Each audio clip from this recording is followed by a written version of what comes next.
life's this game of inches. So is football. Because in either game, life or football, the margin for error is so small. I mean, 1/2 a step too late or too early, and you don't quite make it.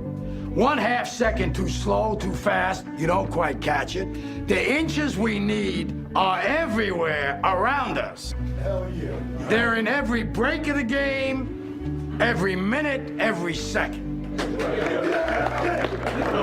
On this team, we fight for that inch. On this team, we tear ourselves and everyone else around us to pieces for that inch. We claw with our fingernails for that inch. Because we know when we add up all those inches, that's gonna make the fucking difference between winning and losing.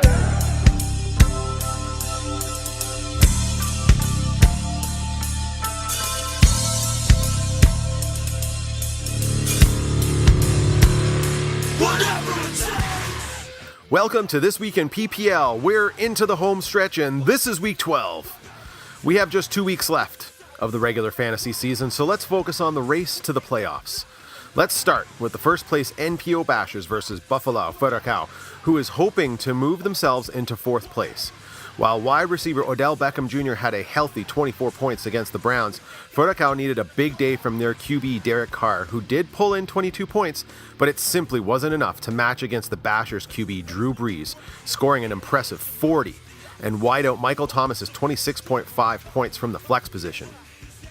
They hold on to a 2-game lead over second place with a 130-120 final, while Furacao can't break into the playoff bracket with no help from Six Gods, who faced off against Bacalao, Piratas, Fritas, Nata. The Piratas needed a win to have a mathematical chance, and the Gods needed a win to hold on to 4th place, which they did quite handily. That was thanks to 20-plus scores from running backs LaShawn McCoy scoring 28, and Jonathan Stewart picking up 21. Wide receiver Mike Evans hauling in 26, the same score as tight end Jordan Reed. The Gods move one step closer to clinching a playoff berth with a decisive 154-87 victory, and actually moving into a tie for 3rd place.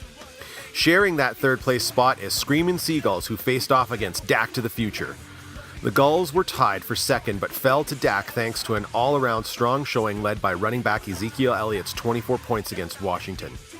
The Gulls weren't helped by poor performances from wide receiver Julio Jones, 5 points, and running backs Thomas Rawls, 3 points. With the 114-94 loss, the Gulls relinquished possession of 2nd place to Sharp Street Pabmeyer. Now, that was actually due to a stroke of luck on Pabmeyer's part as they faced the last place Cochrane Snake Eyes.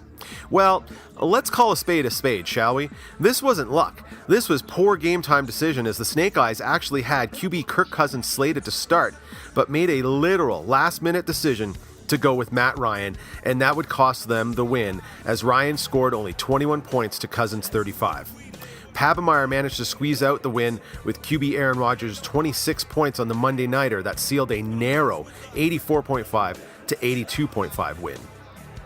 So, both the Snake Eyes and the Piratas are mathematically out of playoff contention, while both the Bashers and Pabmeyer have clinched themselves a spot in the postseason. Six Gods and the Screamin' Seagulls each need a single victory only in the last 2 games to secure themselves a spot in the Final Four. And they actually face each other in Week 13, so this should be really interesting. As for Furacao and Dak's chances, they are slim, but still possible. Tune in after Week 13 to get a closer look at the playoffs on This Week in PPL.